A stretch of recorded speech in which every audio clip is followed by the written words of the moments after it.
Andrew Bolt, later in the hour, Dr. Carol Hungerford in our next hour. Plenty of calls we'll get to, we'll do that soon on 1332. Ahead of that, as mentioned, very special guest this morning who gave us so many wonderful memories on the rugby league field. But I made the point earlier in the program that I think ultimately Wally Lewis's greatest legacy and finest triumph might be how he beat an even tougher foe, epilepsy, and more than that, how he confronted it, dealt with it, and now tells the story in a book called Out of the Shadows, A Champion's Return to the Spotlights, done with Neil Cuttigan. Good to see you, Wally. Thanks, Greg. You must be terribly excited, I would think, and encouraged and satisfied with the way the book's been received and the whole thing. Yeah, well, if it's to the benefit of people that suffer epilepsy around the world, I'm all too happy about it. It's been an interesting situation putting it all together, but I think at the end I'm pretty comfortable in having received some queries from families around the place as to whether that should be the same path they follow. Tends to indicate to me that it is successful. Yeah, I've got plenty of emails going down that road actually. Is there a single path for families to go down that road, or is each journey a different journey? Yeah, I think each one can be different. I've been quite willing to talk to different families around the country about it, but I stress to them that the most important issue is make sure that you get the professional assistance that's required. And I was lucky enough to do that. A fellow in Melbourne by the name of Professor Sam Berkovic, who's regarded as one of the top 3 men around the world. He was the best fellow that I could have gone to at that stage, and thankfully was advised to do so. And he made me feel pretty comfortable from the opening time that I got the chance to be able to sit back and just watch him, and I was absolutely bewildered. If you'd like to talk to Wally, by the way, we won't have a lot of time, but we'll try and get 2 or 3 calls on 1332. Maybe you're going through this, or a member of the family is.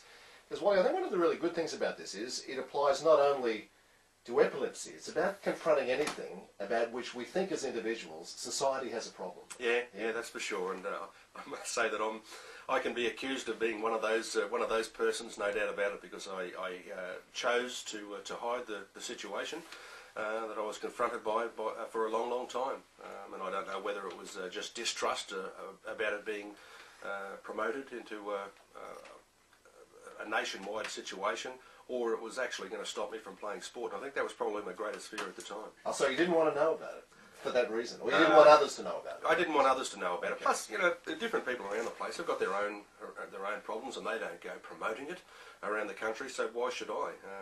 And it was a time and place. I thought that I really wanted to keep it as tightly knit as possible within my own family. I chose to tell 2 of my good mates, and found them both to be the third form of communication. There's telegram, telephone, and telegeno and Fatty. And they ensured that quite a few others found out about it. But I was quite fortunate that they tended to hide it in the woods and make sure that it wasn't over-promoted. So what, in the end, encouraged you or forced you, if it was that case, to make the story public? Mate, I've been hiding it for a long time. The last 2 occasions when I mucked up while I was reading the news on Channel 9 kind of was the best way possible to promote it to the public that there was something wrong. I had a number of people that claimed that I was drunk on air, and I guess the individual, that's up to them to make their choice, but I can remember the last time when I screwed up, I kind of sat back. I received calls from Andrew Slack, my sports boss at 9, and the station boss, Lee Anderson, and Lee said, mate, I think you've got to agree that it's time to open up now and tell people what's wrong. And I said, yeah, I've already made that decision. Mate, I'm on the way to Melbourne. I've spoken to a very special family friend here in Brisbane, and he said, look mate, if you want the best bloke there is in this business, go to Melbourne, the Austin Medical Centre. You'll see Professor Sam Berkovic. Mate, he's regarded worldwide, and he told me a fact at that stage. He said, he's discovered more than half of the different forms of epilepsy in the world. And I said, mate, there's 2. There's grand mal seizures and petit mal. And he started laughing. He said, no, there's 57 different forms of epilepsy. 57. He's discovered more than half of them. So I kind of thought that he made the correct judgment in pointing me in that direction. So I went to see Sam, and from the very first day that I saw him, I was very impressed with it. This is going to achieve, and you must be getting a sense now, how much this is going to achieve. Somebody very close to me had epilepsy, was picked on at school, limited his education, limited his career prospects, now confronted, now getting treatment, moving on, having a wonderful life. And that would be true of, I imagine, tens of thousands of people. You're talking here about, you know, so many of the people, anonymous and great, down the years who have had it. Yeah. And you start to think to yourself, why the stigma? Why do we put stigmas on certain things? Yeah, it's pretty much swept under the carpet by a lot of people. And I must admit quite openly that, you know, when I was growing up, epilepsy was almost joked about by young blokes at school. You know, it was a sick form of humour, but that's the way that we grow up. And I tended to believe that I didn't know too much about epilepsy, and to be honest, when I was first confronted by the doctor here at the Wesley Hospital in Brisbane and told that I suffered from epilepsy, I accused him of being wrong. I didn't believe that was the case at all. Asked him to go back for another test, and he said, look, we can do all that.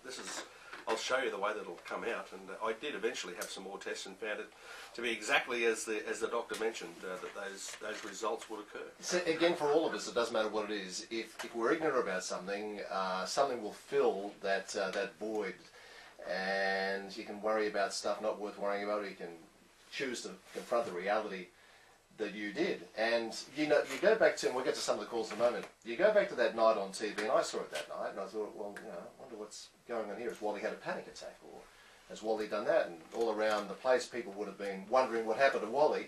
Did you know exactly what had happened to Wally that night? Yeah, I felt it coming on. Look, it mightn't sound right, but when I was first asked by the doctor to describe what the feeling was like, I said, you're going to laugh at me. When you get the first feeling that it comes on, you get it's kind of like an orgasm. You feel something, you know, only seconds away, and from there you tend to go down a much different path. It certainly isn't all that pleasurable at all. And the very first time that I had it, I was sitting at home on a Sunday morning just up the road from here, Creek Road, Cannon Hill, at my parents' place, and watching the old sports scene that used to be on Sunday mornings, and felt this flush go through me, and I had no idea what it was. Tried to ask my parents straight away what it was. Couldn't get it out for probably another minute or a minute and a half, and they took me down to the local doctor at Wynnum. Would have been closer to go to the Royal Brisbane Hospital. Went down there, and the doc asked me what it was all about. I just said, oh, I'm feeling quite faint, you know, laying back, and I've got the tingles, and you know, I break out into a cold sweat, and said, I think you got the flu. And that's all it was. So for the next few years, every time I had one of these, I thought, I've got the flu back again. Jeez, I'm getting the flu a lot. Can't get rid of it. Even those jabs with the needles don't stop it. So. But how tough is that when you've got to go in there every night, and if you've not done it, you know, the pressure, you know, might look easy, but there's a lot of pressure every time you do that. You know, it's 5, 4, 3, 2, 1. You're on. But that night it happened, you knew when they hit one, you were in strife. Yeah, I was in big trouble. And if there's one thing that used to make me feel a little bit uncomfortable, it was always the spotlights, the big lighting system that they have in television newsrooms, and as I later found out, that was one of the things that helped bring it on. So it was a case that perhaps Channel 9 felt that they were promoting it in some way, shape or form, so they were of great assistance. But when I felt them coming on, you know, I used to get the countdown 60 seconds, 50, and I used to think, I'm clear so far, 30, I'm still clear, and it got to that night, and it got down to 20, and I started to feel the tingles. I thought, oh no. No, not this time. No. Well. And there was nothing you could do then? No, absolutely nothing I could do, and I couldn't even put a word together. I just sort of started having a little bit of spit in the corner of my mouth. Could you see the words? Could see them, but if I tried to say something like the Brisbane Broncos will go to Sydney this weekend, I'd probably say the weekend will, and the words would be backwards, sideways, upside down. I could see them as they were. I figured that I'd read them before, knew all about them, but I just simply could not present them. And the more that I tried, the worse I seemed to get at it. Yeah, we'll come back and pick up on that. Don at Capalaba just had a question, I think. G'day, Don. Go right ahead for Wally. Hey, Don. How are they managing it now, Don? Yep, that was one of the ones I was on as well. I started off on Tegretol, then went to Dilantin. In the end, I was on Tegretol, Dilantin, Topamax and Keppra. But I can understand what you said there. Being 70 years of age, I was told that the vast majority of times epilepsy will come on at a very early age in life, or quite a late age. And you know, your situation there. When I was describing it before, I didn't mean that epilepsy was pleasurable. Believe me, it was just that feeling. Just the feeling to start with, and from there it was quite uncomfortable. At what point, Wally, did you realise that it was serious enough that you were going to need very serious surgery? Greg, after I'd had it for probably 20 years, I kind of thought that I've got to get rid of this. I'm sick and tired of being sick and tired and having to take these tablets all the time. I was going and seeing a doctor at the Wesley Hospital in Brisbane, and he mentioned to me that the next option that we should take should be increase the medication. If that can control it, well, we just stick along that path. But there were a couple of occasions where it just turned up all the time, every now and then. Sometimes I'd go, 8-10 months without it arriving, and then all of a sudden I'd have 3 in the space of a day. So I went to see the doc, and he mentioned surgery. I thought surgery was fine, yep, and I put that at option B. I was lucky enough to go to Sydney on one occasion and have a photograph taken with all the Australian captains that had walked their teams onto the Sydney football stadium. So that was the Kangaroos, the Wallabies and the Socceroos. Great sporting names from all over the place. There was only one fellow that was missing, Paul Wade, and they said, oh, he's on his way out. So he started to come out onto the field, and quite honestly, he was just shuffling. He couldn't get one foot past the other, and it took him probably 3 minutes to get from the sideline to the centre of the field. And somebody said, oh yeah, Wadey's just had an operation. And I thought, oh, he must have had the knee done, an old footy player, reconstruction, or maybe an ankle. And it was either his brother or his brother-in-law said, oh no, he's just had a brain operation, he's got epilepsy. And I nearly dislocated my neck looking sideways. Yeah. And I could not take my eyes off it for the entire afternoon. And I started to ask them questions. And they must have thought, what's he asking all these questions for about epilepsy? How are you feeling? How often they came on, type of thing. And I went home. That very afternoon I came back to Brisbane. I rang the doc and I said, how it's option B, mate, it's just gone to option Z. When we get there, we're going to start going on the numerical list because it's going to take me a long, long time to get to infinity. And I decided that was it. I'm not going ahead with it. I'll just keep going back, increasing medication, trying some new ones wherever they come along. But it was quite obvious that under no way, shape or form was it able to be contained. So was that okay? When you finally reached point Z, as you call it, and the option is to have that operation, a very severe operation, major surgery. How tough a decision was that to take? Was that the only one left to take? Yeah, it was, and pretty well seconds after I'd walked from Channel 9, that second occasion, I knew that surgery was the only thing, the only option left. I simply went ahead with getting in contact with a good family friend, Professor Peter Silburn. He's a great doctor. Yeah, he sure is. And Pete brought me into the hospital, into his office, one night with my wife Jacqueline, and he sat down and he said, mate, tell me the story. And quite honestly, I think I spoke for about an hour. Jackie, she got a fair bit in as well, as she normally does in any conversation. And Pete just sat back and he said, he asked a few questions along the way, and he said, mate, you're going to go and see Professor Sam Berkovic in Melbourne. He said, mate, there's 3 people that control epilepsy worldwide, and he's one of them. And to be honest, he's probably the man that sticks out more than any other. It's very interesting you say, we're talking to Wally Lewis, obviously, and his book is available now, and it's very, very good.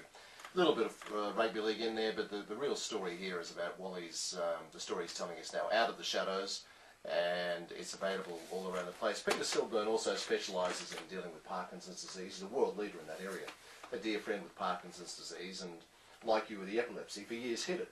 Didn't know how people would respond once they knew he had Parkinson's. And we had some pretty big arguments of saying, people aren't going to think the less of you.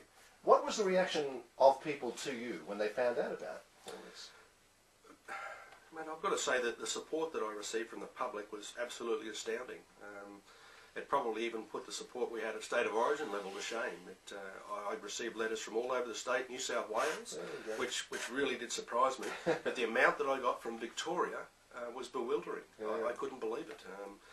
South Australia had some from New Zealand as well, but the support from the general public certainly made me feel a lot more comfortable. And if I thought it was at a big level at that stage, post-surgery, it bewildered me even more. And that's the enduring message to me out of your book and out of these stories, when people, and there'll be many thousands listening now with all kinds of things afflicting them, and they don't necessarily want others to know. Don't worry about others knowing. No, but I've got to say, some of those messages that I got, I made the decision also to say a very big thank you to each and every one of them that wrote me a letter. And I started writing letters, but in the early days, my writing wasn't all that quick, so I decided it'd be easier just to simply ring them. And there were some amusing tales in there as well, where I used to ring the people and say thank you very much, and I can remember one where I rang a guy and said, he said, "Oh, Sharpie, you're not going to get me, mate. You won't get me." No, he said, putting Lewis's name on. "No, you won't get me." And I said, "Mate, it really is. Look, I can understand you've probably got a mate that's having a go at you. Look, here's a number. Ring me back at the studio here in Brisbane." "No, you won't get me. I'm not wasting my money on that." That's great. So I'll tell you what, let me read the letter out. Surely, you know, your mate, Sharpie, or wherever he is, he wouldn't know this letter exactly. And I read it, and he said, and I said, and it was sent on, and I looked on the front of the envelope, and there was the date, and he said, "You fair income." And I said, "Mate, I just rang to say thanks." And there was a few of those, and this bloke had nothing to do with footy. I don't think he knew anything about football, but simply wrote the letter just to wish me all the best, and it was certainly very appreciated. Oh, that's fantastic. It's such a positive story, and it wasn't always a positive time. You write very honestly in here about the darkest days. You entertain suicidal thoughts. It must be very hard now to look back on that when you're in a better place than probably you've ever been in your life. What's the message out of that, I guess, for people who are going through their own dark days? Yeah, Greg, I think it's very difficult for people, you know, that are just in a normal fashion every day of the week to understand why people would ever consider doing that. And I was probably one of their harshest critics, anybody that did. But having been down that path, you understand exactly some of the problems that are associated with it. But I had some pretty good counselling. My wife didn't seem to think it was all that much of a problem. It was only on one occasion when we went to back to see the docs in Melbourne, and I was asked whether I had any troubles, any concerns, and the second question actually was, "Have you ever contemplated suicide?" And I just jumped in straight away and said, "Yep." And Jacqueline, she looked straight at me. She couldn't believe it, and I sort of said different things to her, and apparently she didn't think it was quite as serious as I did. But it was a case that I was simply put onto a different form of medication, which was of huge benefit to me at that stage and tended to settle me down a little bit. But there were a number of people, and it's probably the best thing that I believe that I've had the opportunity to do when ringing and talking to a lot of people that have been through a couple of periods of distress in their post-surgery syndrome, and it's talking to them about it. And you usually find that, you know, probably 6 out of 10 people say that they were quite comfortable, everything's okay. 1 or 2 can't remember, and there are just you know, the others that may say, "Yeah, I had a bit of trouble," and you know, this is the path that I took. A couple of quick final questions. The day of the surgery itself, you mentioned in here that your wife Jacqueline was talking a lot, which you knew she was nervous. How nervous were you as she confronted that? Yeah, pretty much. I think I wrote something that Jackie was doing a fair bit of crying too, and I said, then again, I might have lost a drop as well, which I really was. I probably thought that maybe everything may not go right as I'd been advised before the surgery, but I was just in fear that I wasn't going to be able there to provide well for the family and look after them and watch the kids grow up. But I'd made the decision to go ahead with it, and I knew that I'd probably sat down over you know, 1 or 2 minutes, considering immediately how I was during the epilepsy. But it was the 25, 26 years prior to that had made me believe that I'd made the truly correct decision, and I had plenty of people around me that were going to provide wonderful support.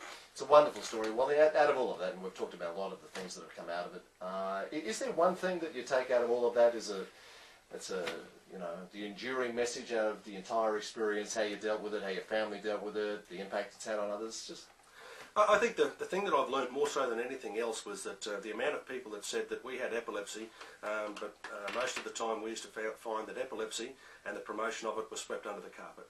And I've got to admit that I knew nothing about it whatsoever. I'd spoken to a couple of people who used to advise me that they were quite embarrassed to admit they had epilepsy, and I've probably been down that path as well. Whether it was sheer embarrassment or not, I don't fully agree, but there are times where I just believe that I try to keep it as quiet as possible. Now, it doesn't really matter why I say, you know, or what the reasons were behind that. I think the you know, the open, honest admission is that anybody that is sick should open up, let their doctors know exactly what's going on, and the people around them that will provide the due care.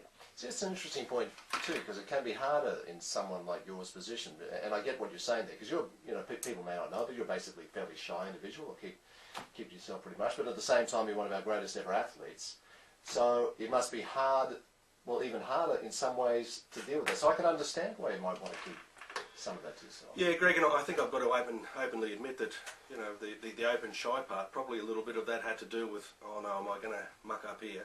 You know, if I get involved in see. a conversation, am I going to make a fool of myself, have a bit of a turn while this goes on? Because if that's the case, it's not going to take long to get around the world. So it's opened up all kinds of things. Yeah, it has. I feel a lot more comfortable talking in the media at the moment and facing people. There are a number of occasions where I was lucky enough. I felt like I got out of jail. I can remember when I used to do a little bit for Fox Sports on the National Rugby League circuit. I was on there one night and I had one on set. I thought, oh no, the other guys kept talking. They were involved in a talkathon and I just sat back for 2 or 3 minutes and thankfully it passed. By the time that I got the chance to feel comfortable, I finally presented my side of the argument. So it was comforting, but I must say I was very, very lucky on a number of occasions. Well, you thrilled us all for many years, and you gave us all kinds of entertainment. But this has helped to save a lot of lives, and that's a great thing. Good to see you, Wally. Great to be here, mate. Even better that you're enjoying things so well and everything's going so great. Yeah, that's for sure. Wally Lewis, out of the shadows, a champion's return to the spotlight, a champion in every way, and it's available at Dimmicks and all around the place. Thanks, lovely, Wally. Thanks, mate. Thank you. Thank you very much, mate.